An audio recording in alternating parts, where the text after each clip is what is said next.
Muy buenas tardes, mi nombre es Manuel Díaz, soy especialista en café, antropólogo social de formación y con una experiencia de más de 30 años en el sector del café. En esta ocasión es un placer compartir algunas ideas con ustedes acerca de la evaluación de la calidad del café. En los últimos años, prácticamente desde hace unos 3 años, tenemos un debate muy amplio, muy enriquecedor acerca de cómo clasificar la calidad del café especial, y la Asociación de Cafés Especiales ha tomado un conjunto de iniciativas muy interesantes que están puestas en la mesa y que se han empezado a aplicar. El día de hoy me permitiré emitir algunas opiniones acerca de este interesante proceso de transformación del marco de normas y estándares para clasificar la calidad. Me gustaría abordar 3 distintos niveles de análisis. El primero, estructural, que es lo que no funciona en el mercado del café. Después, dar algunas ideas sobre el problema de las metodologías, cómo se hace el análisis sensorial de la calidad. Algunos problemas, digamos, teóricos de fondo, de por qué los términos, los formatos que usamos no son los más adecuados para evaluar el sabor del café.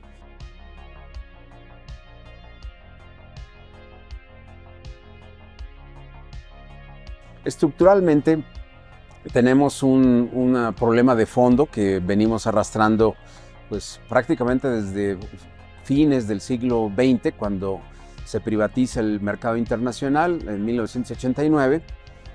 Se suspenden las cláusulas económicas del Convenio Internacional del Café y tenemos una liberalización que va a permitir una transformación radical del mercado internacional.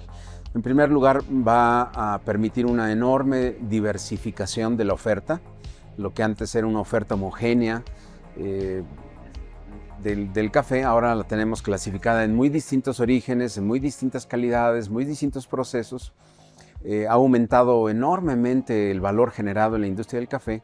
Entonces podemos decir que se generó un impulso muy positivo hacia la diversificación, a la identificación de calidades que había permanecido dormida por un siglo. Desde fines del siglo XIX hasta fines del siglo XX tenemos una etapa de homogeneización y de internacionalización que lo que requería era compatibilizar, homogeneizar el café.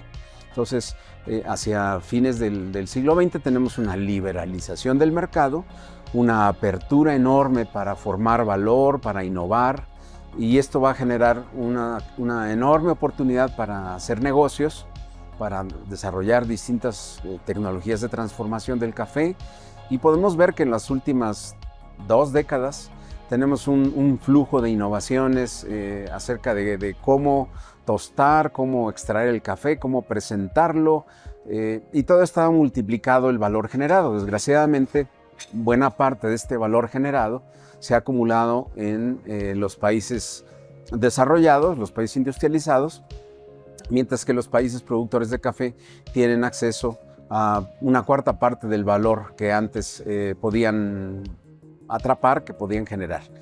Bien, entonces el primer problema que tenemos es que se genera una enorme diversificación y las únicas 2 formas que tenemos para tratar de evaluar el valor agregado del café han sido en general 2 formas. La primera son las certificaciones de sustentabilidad, dentro de los cuales podemos identificar estándares sociales, estándares ecológicos o ambientales, y estándares orgánicos, digamos, ambientales, orgánicos y sociales, que básicamente nos van a transmitir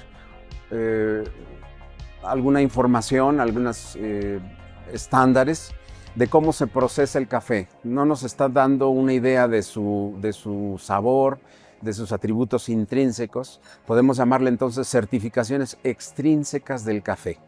Esto se inicia en los 80s y cada vez tenemos más etiquetas sustentables, pero podemos decir que todas ellas han fracasado en transmitirle al consumidor y en generar un pago diferenciado de distintas categorías del café.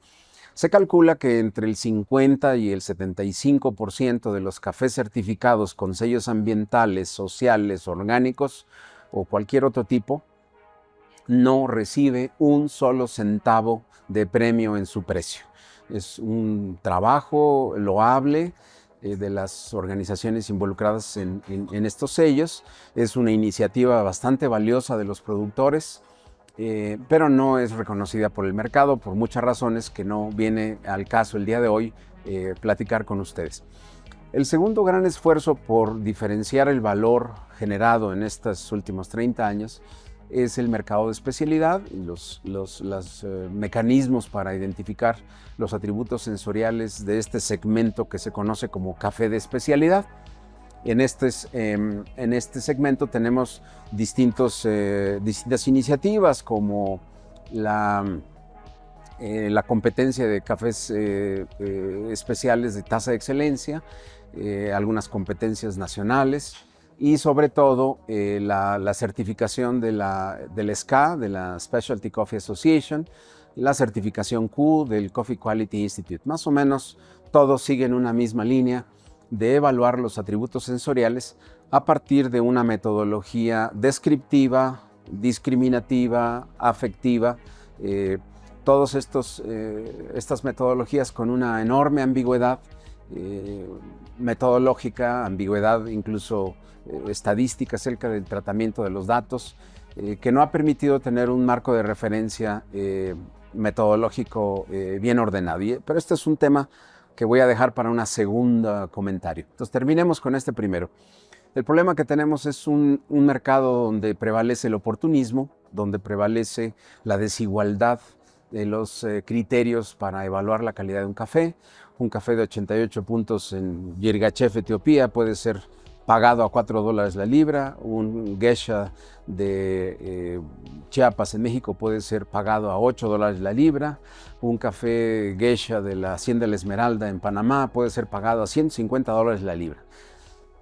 Si los tres reciben 88 puntos dentro de esta misma escala, no sabemos exactamente por qué unos reciben tan diferentes precios. Y eso tiene que ver con el poder de negociación, con el margen discriminatorio que tiene el mercado para pagar los cafés, independientemente de la valoración que recibe en un formato, en una metodología. Entonces, este es un primer problema. No tenemos una metodología consistente que permite una valoración sistemática, una valoración más o menos objetiva de los distintos cafés de las distintas calidades.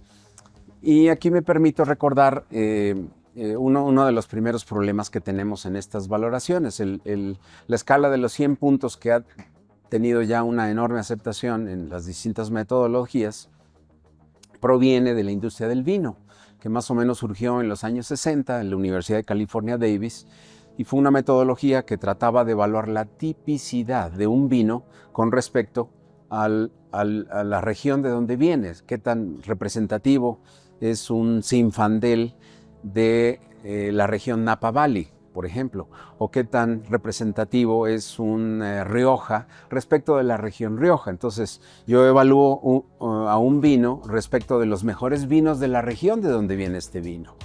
Eso es muy diferente a querer evaluar en una escala de 100 puntos a todos los cafés en contra de todos los cafés. Esto es de alguna manera absurdo si analizamos que el sabor y la calidad sensorial de un producto alimenticio es único dependiendo de la región de donde proviene. Entonces, no podemos comparar un queso cotija con un queso parmesano, con un queso gruyère.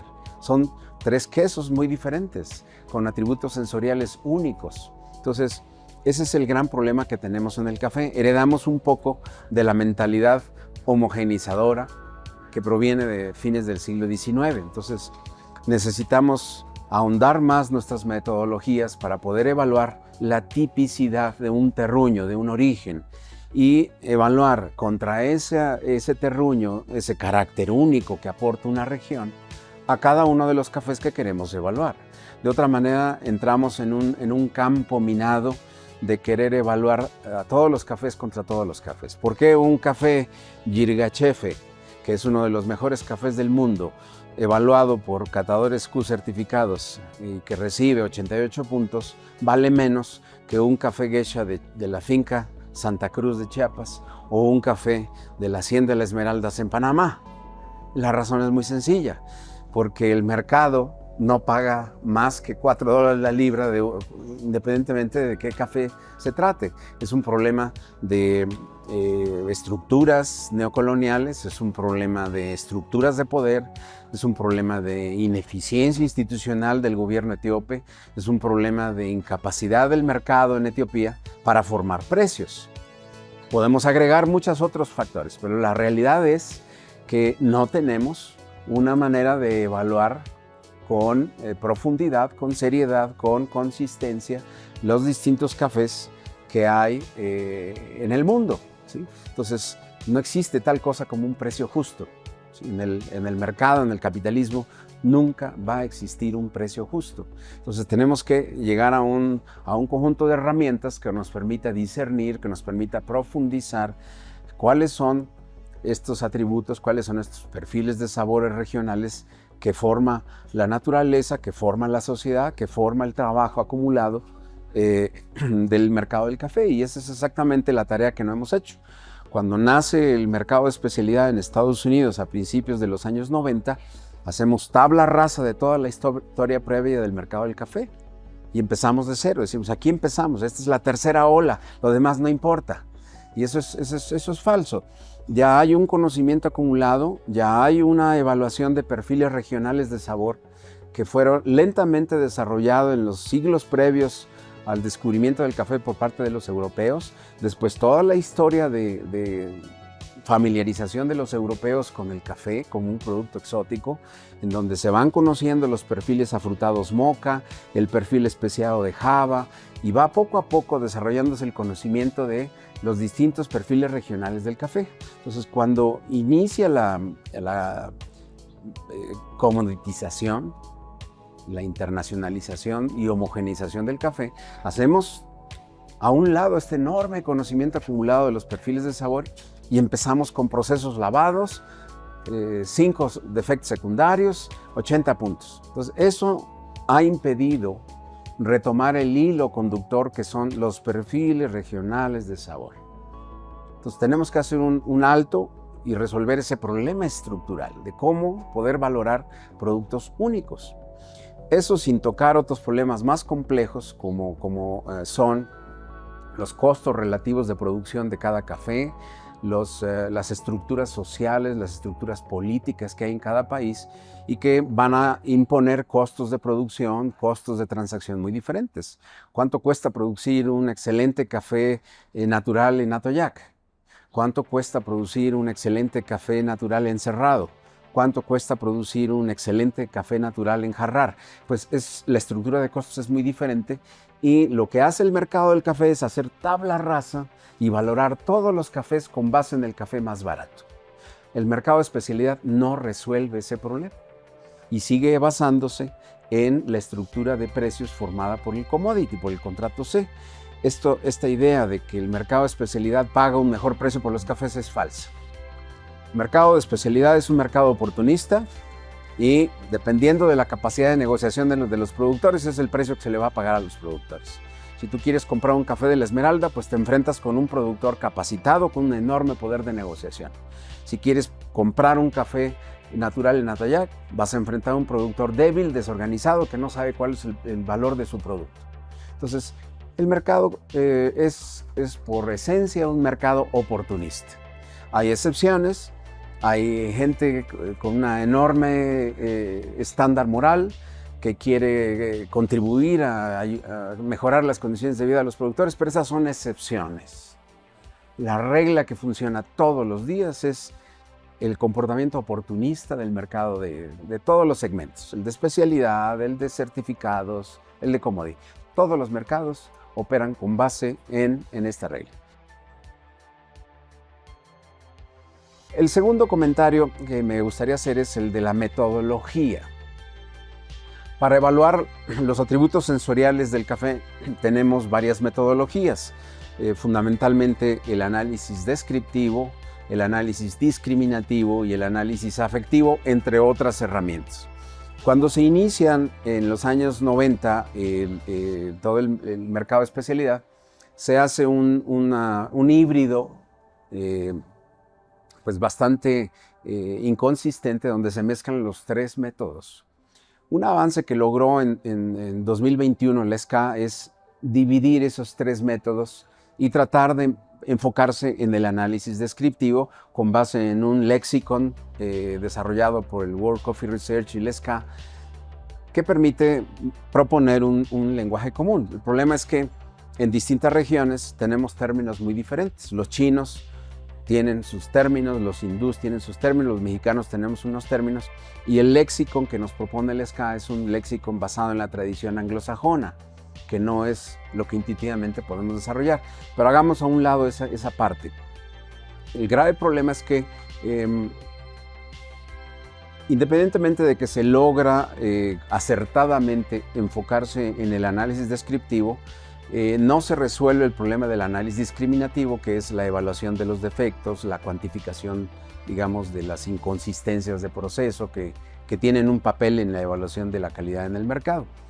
Y en segundo lugar, seguimos utilizando los mismos términos de una manera poco discriminada. Entonces usamos términos muy complejos como el término sabor o el término postgusto, que además es un término bastante equivocado. Deberíamos hablar de post-sabor, sabor inicial y sabor reminiscente. Es como sentimos los sabores los humanos. Entonces, el enorme avance que da esta propuesta sigue utilizando estos términos confusos. Se habla de aroma y fragancia y luego se habla de sabor. Los tres hacen referencia a sabor. El sabor residual o postgusto también habla de aroma, digamos, retronasal. Entonces usamos distintas formas de referirnos al aroma y no acabamos de hacer una referencia bien proporcionada, por así decirlo, de lo que son estos términos. Cuando hablamos de gusto, hablamos nada más de acidez, como en el siglo XIX. Seguimos dándole mayor peso a la acidez. Ahora se introdujo dulzura, pero no sabemos cómo evaluar dulzura, no tenemos descriptores.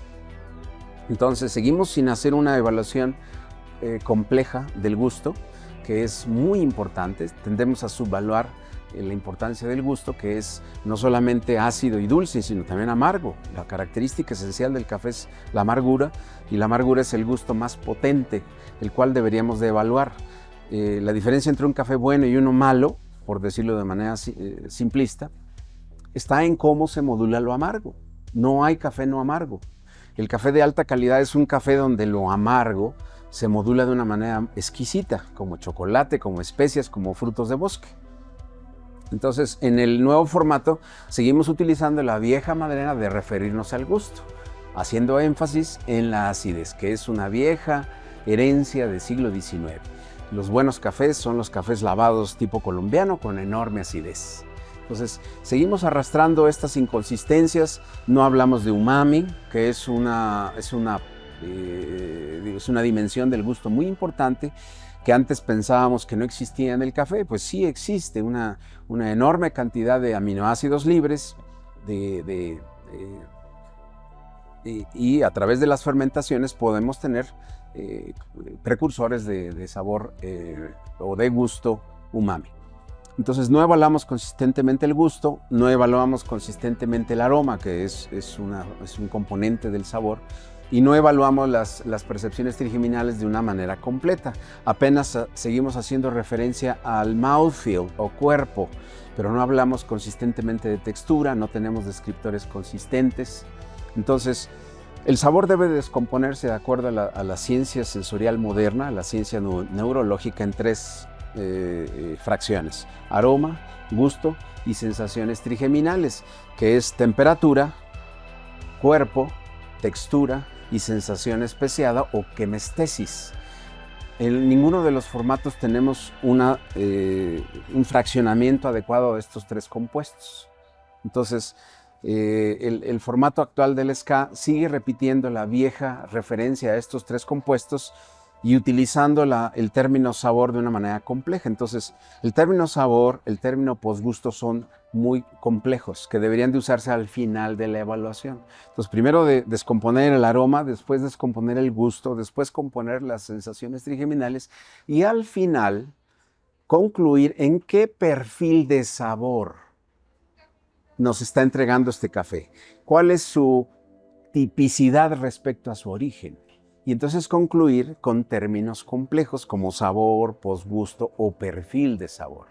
¿Sí? Entonces este es el problema metodológico más difícil de resolver y creo que la versión actual que nos presenta el SCA simplemente hace un reacomodo de los viejos términos, logra positivamente dividir análisis descriptivo, pero mágicamente nos vuelve a presentar el análisis afectivo como principal, convirtiendo el análisis de la intensidad descriptiva en afectivo. Creo que no está resuelto. Metodológicamente ahí hay un error que no nos permite resolver ni los problemas estructurales que ya mencioné, ni los problemas metodológicos de cómo analizar el sabor del café de acuerdo a la ciencia sensorial moderna. Entonces tenemos todavía el mismo problema, tanto estructural como metodológico, que resolver.